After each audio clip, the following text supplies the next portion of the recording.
Comme vous le savez, le tribunal administratif de Marseille, le 7 janvier, a annulé l'élection du 9 novembre 2015. Non pas sur les arguments polémiques de ceux qui ne veulent pas de la métropole et qui la contestaient, mais sur une question purement technique. Le tribunal administratif considère en effet que l'ordonnance qu'il a rendue le 6 novembre pour suspendre les arrêtés préfectoraux empêchait la tenue de la réunion du 9 novembre au cours de laquelle j'ai été élu. Pourtant, cette ordonnance du tribunal administratif a bel et bien été annulée par le Conseil d'État le 18 décembre 2015 pour erreur de droit. L'annulation de cette ordonnance avait permis d'établir que le Conseil métropolitain s'était réuni en toute régularité pour élire le président le 9 novembre. Aujourd'hui, la décision du tribunal administratif d'annuler l'élection du 9 novembre paraît donc assez incompréhensible. Je vais faire appel, bien entendu, de cela. L'appel étant suspensif, le président de la métropole continue valablement à exercer ses fonctions à tout le moins jusqu'à la décision du Conseil d'État en appel. Ainsi, la métropole ne subira aucun effet négatif de la décision d'annulation de l'élection du président.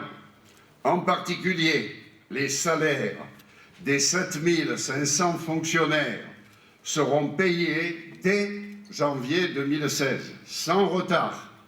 Et même, j'ai le droit d'ordonner le paiement de quelques factures des prestataires qui pourraient mettre en difficulté, qui ont été faites par les mairies ou par les intercommunalités, et donc le fait qu'on ne les paie pas pourrait mettre en péril les entreprises dans le domaine de l'emploi. Bien entendu, au-delà des péripéties juridictionnelles et des arguties dilatoires, la métropole Aix-Marseille-Provence existe et fonctionne depuis le 1er janvier 2016. Les 6 EPCI préexistants n'ont plus d'existence juridique. Le seul objectif qui compte est la mise en place de la gouvernance métropolitaine par la réunion le plus tôt possible du Conseil métropolitain. Seule la décision à venir du Conseil constitutionnel sur la représentativité du Conseil métropolitain permettra d'engager le fonctionnement institutionnel normal et complet de la métropole Aix-Marseille-Provence. Tous les maires, les EPCI ont cessé leur existence le 31 décembre 2015. Ils ont éteint la lumière. Et c'est celui qui, même contesté, est président actuel de la métropole, qui peut prendre ce genre limité de décision. La seule qui m'importait, je vous l'ai déjà dit, c'est que les 7 500 agents soient bien payés. Ils le seront. Il est prévu qu'il y aura 20 vice-présidents qui seront élus. À côté seront réélus les présidents des conseils de territoire, les 6 présidents de PCI actuels qui deviennent conseils de territoire.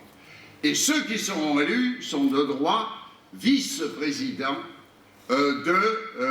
du conseil de la métropole aussi. Et sans doute, j'ajouterai, si c'est moi, un nombre de membres aussi du bureau pour arriver à un équilibre.